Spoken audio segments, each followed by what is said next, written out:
Shalom, brothers and sisters. This is Dr. William Snublin coming to you from With One Accord Ministries. And today we're going to do a teaching doing kind of a biblical examination of this transgender issue that is currently blazing through the media in our country. And, you know, of course, there has been a conventional Christian response to this, that it's not right, that it's perverse, and that you know, kind of goes without saying. But we want to dig a little bit deeper and look at some of the spiritual warfare issues behind this. Because a lot of people just, you know, people that are, for lack of a better word, normal, look at these kind of people and just scratch their heads and think, why on earth would a man want to be a woman? Like this Bruce Jenner, you know, or why would a woman want to be a man? I mean, it's like, you know, it just seems pretty bizarre. And of course, it needs to be said up front that these people represent a tiny, tiny fraction of the general population. I mean, less than 1%. So, you know, there aren't really any good figures on how many there are, and that doesn't matter. They're wrong, whether there's one of them or whether there's 1,000 of them, or whether there's 10,000 of them. In any event, what's driving this? Well, I would submit to you that it's being driven primarily by the demonic.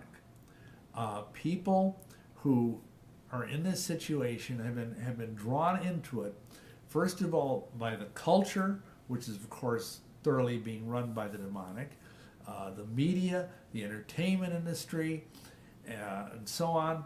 But in addition, just the very fact that they themselves have been brought into a position where they're defying their creator.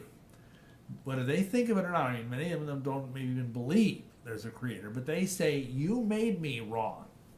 They're saying, I came out of the womb as a baby boy, but that was wrong. And, you know, you were wrong, you know. And that's the ultimate of presumption.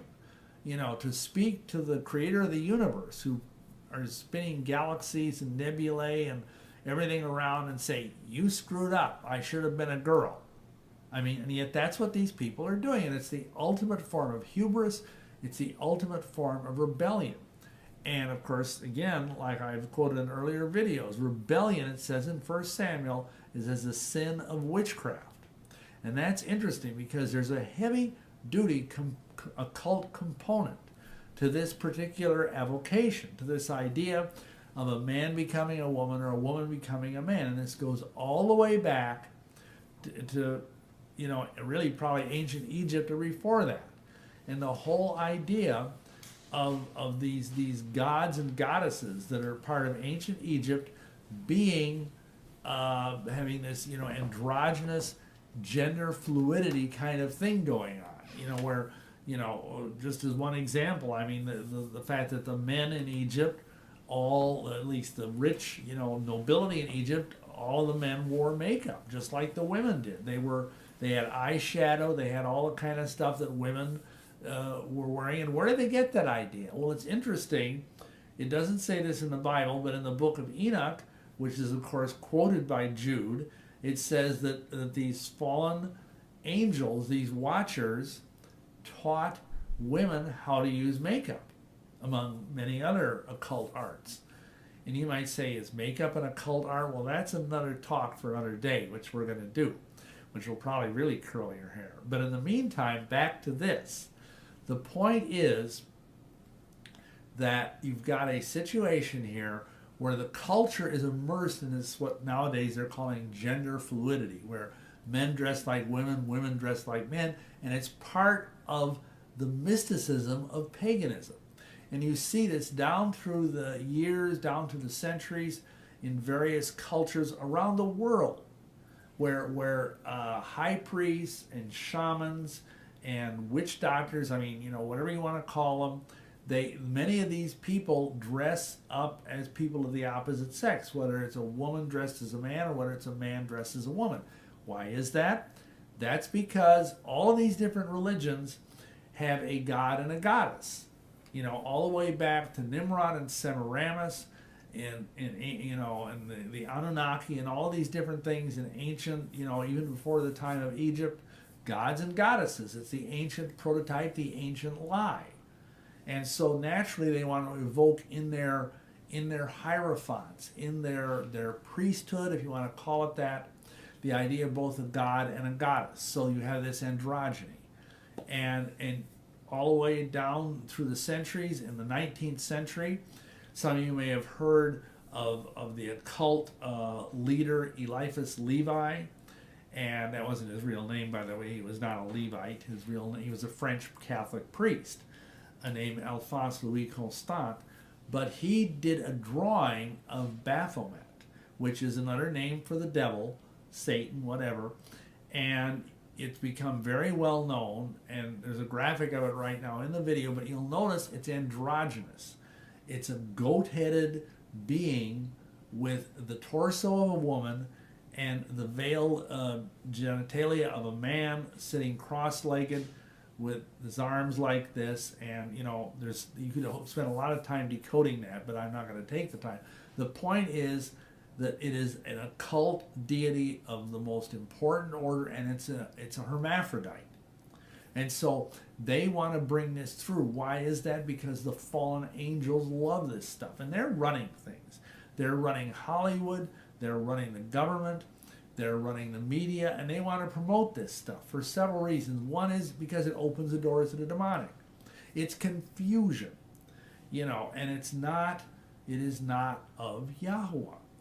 And when these people go through the surgeries and whatnot and the hormonal treatments, which many cases are paid for by the government, by our tax dollars, they end up miserable. They're not happy. Why? Because wickedness was never happiness. Rebellion against the Torah of Yahweh is never going to bring you joy or shalom or happiness. And so they go from therapist to drugs. Many of them, unfortunately, kill themselves. They commit suicide. And that's what the devil wants. He wants to come and steal, kill, and destroy the lives of people that could have otherwise led wonderful, productive lives, but they were fed deceit and falsehood by the media and by even the psychiatric industry. Because as many of you may know, it used to be that homosexuality back in the 50s and 60s was a mental illness. And then the homosexual lobby pressured the psychiatric community to remove that because it was a stigma. And then, you know, we still had for many, many years the idea that this idea of not being happy within your own body, within your own gender, was a mental illness. Now they've gotten rid of that too, I believe. So, you know, it's like all bets are off. Now, the other thing that is important to understand here is that in addition to these things being a doorway to the demonic, they're also, you know, they make you very appealing to fallen angels, because fallen angels are hermaphroditic. Although angels normally are male, we see that all through the scriptures, but they can manifest as women if they want to, you know, like seduce a man or whatever. And many people report having been either attacked or seduced or whatever by fallen angelic beings that are actually men, but they appear to be women for the sake of beguilement and seduction. Now, the other thing that's important to remember is that, again, Satan is into destruction. These fallen angels want to reduce the population. And that's what we're seeing. You know, it's interesting. These people, these transgender people, of course, cannot reproduce. They can adopt, but they can't reproduce. They're sterile. And, I mean, that just makes sense. And that's the devil, that's what he wants. He wants sterility. He wants lifelessness. That's why he's so big on abortion, which is his favorite thing in the whole universe, is abortion. So the problem is that you look around the world today, and it's interesting that if you actually run the statistics among liberals and leftists and people like that, and the only way you can do this is by going to states that are considered to be democratic or progressive states, the birth rates are down. They're very low. If you go to people that either identify as conservatives or as Christians, evangelicals, something like that, they have a higher birth rate because That is the fundamental, the first commandment of Yahweh is be fruitful and multiply. Right in the book of Bereshit in Genesis. That's the first thing he told Adam and Eve, is to be fruitful and to multiply. And these people are going against that. And then you go over to Europe, and of course Europe used to be Christian. I mean, between the efforts of Martin Luther and Calvin and John Knox and the Church of England and so on, it used to be a Christian nation, Christian nations. And of course, since the EU came in and all this liberal socialistic junk came into Europe, I mean, now in most European countries, the average birth rate is between 1.5 and 1.6. And that doesn't cut it, because if you have two people making a baby and they're only making one, well, obviously they're not making 1.6 babies, but that's a mathematical average. If they're not making 2 or more children per couple, they're going to die out. Because obviously, tragically, occasionally children die, infants die. And you've got to have more than 2 children per family, or the civilization is going to be wiped out, or it's going to be overrun by, Middle Eastern, migrants, which is that. It's a whole other conversation. The point is, this is what the fallen Malachim want. The fallen angels, they want this to have us to have infertility, for the planet to basically stop, especially, to stop breeding. And of course, these not fallen angels, these transgender people cannot breed. Now, there's one final component I want to get into here, and that is the idea of the scriptural basis for all this. Because we understand the conservatives and Christians all say this is not right, this is not of Yahweh, it's against the Bible. And of course it is. And let's go to where it actually speaks out on this. We go to Deuteronomy. Deuteronomy 22, which is of course in the Torah, the 5 books of Moses. In verse 5 it says, "The woman shall not wear that which pertaineth to a man, neither shall a man put on a woman's garment. For all that do so are abomination unto Yahweh thy Elohim." Now, before I go further, I just want to make something clear. There's different ways people interpret this passage, and I just want to clarify the fact this doesn't pertain to the idea of a woman wearing slacks. As long as they're modest, as long as they're, decent, that isn't what's referred to here, because a woman's slacks are not the same as a man's pants, or whatever you want to call them, or slacks. A woman's jeans are not cut the same way as a man's jeans. So that's not what's referring to it. It's about a woman putting on garments that specifically pertain to a man, or a man putting on garments that specifically pertain to a woman. Because actually, if you go back and you do a study on the way people dressed back in the days of Yahushua and even before that, most people are aware of the fact that men wore robes, which are essentially dresses. And women, as it happens, wore a kind of, for lack of a better word, sort of a pantaloon, a big baggy pants type of thing. So if you were going to be very literally historical, you would actually have men running around wearing robes, which of course is not being done, at least not in the Western world, or you would have women running around wearing, pantaloons. And that's what you don't want that. The point is, men are not supposed to try and pretend to be women.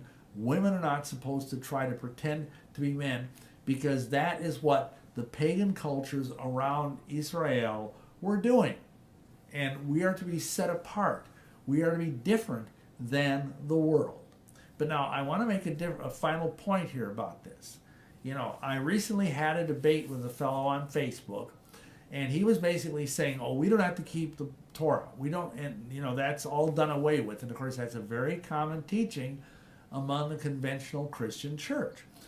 And I said, well, then that means you have no law at all. And he says, well, no, because if it's in the New Testament, if one of the commandments of the Torah is repeated in the New Testament, then we have to keep it. And, the problem with that is that you go to Deuteronomy 22 here, it's not in the New Testament. There's many things that aren't repeated in the New Testament that are in the Torah. For example, tithing. And yet every pastor probably on earth wants his people to tithe, even though it's the word, you can look in a concordance, the word tithe never appears in the apostolic scriptures. It never appears. So what do you do with it? The fact of the matter is, this scripture in Deuteronomy and every other law, every other commandment applies to us today. If you don't say that, you fall into the mystery of iniquity, which we're warned about in 2 Thessalonians chapter 2. You fall into the way of lawlessness and, iniquity, as it's called in the King James Bible. And that is very much evil, because Yahushua warned us about that. That's the way of perdition, frankly. And you don't want that, because it's a son of perdition who is perpetuating the mystery of iniquity, the mystery of lawlessness. So, when you, as a believer, want to use the Bible as the sword of the Spirit to fight against this heresy of transgender type teaching, realize the only place you can fight with is from the Torah, from Yahweh's own law. So take that into account. Pray about this. And pray for our nation, and please pray for our ministry. And if you liked this message, if you are encouraged by it, please subscribe, please share it with your friends, and please also pray about supporting our ministry. Thank you, friends. Be blessed, and shalom.